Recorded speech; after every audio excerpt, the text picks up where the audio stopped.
અને હવે સમાચાર વલસાડથી, જ્યાં વાપીમાં 13 વર્ષીય સગીરા સાથે દુષ્કર્મનો મામલો. દુષ્કર્મ આચરનાર પાડોશી નરાધમને છેવટે પોલીસે પકડી પાડ્યો છે. આરોપી પોતે 3 બાળકોનો પિતા હોવાની વિગતો સામે આવી છે. સગીરાને ઘરે એકલી જોઈને શખ્સ ફાયદો ઉઠાવતો રહ્યો. સગીરાને ધમકી આપી બળજબરીપૂર્વક દુષ્કર્મ કરતો હતો. સગીરાને 8 માસનો ગર્ભ રહેતા આખો મામલો પ્રકાશમાં આવ્યો હતો. પીડિતાની માતાએ નોંધાવી હતી પોલીસ ફરિયાદ.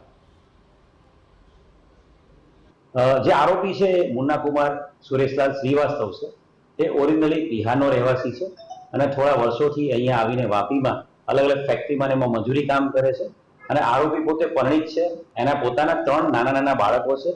આરોપી છે એ જે પીડિતા છે એના પિતાશ્રીની સાથેની મિત્રતા છે અને પીડિતાનું જે ઘર છે અત્યારે એ ઘરની બાજુના જ એક્ઝેક્ટ ઘરમાં એ ઘણા વર્ષોથી રહેતો હતો, એમની સાથે જ રહેતો હતો અને હમણાં ફક્ત મે મહિનાથી જેને ત્યાંથી ઘર ખાલી કર્યું છે. આ સમગ્ર ઘટના જે બહાર આવી છે એ ઘટના જે આ દીકરી છે, નાની દીકરી, એ દીકરીને પેટમાં દુખાવો થતા એને હોસ્પિટલ લઈ જવામાં આવી હતી અને હોસ્પિટલ લઈ ગયા બાદ હોસ્પિટલના સત્તાધીશો દ્વારા આપણને જાણવા મળ્યું હતું કે આ દીકરી છે એને ગર્ભ રહી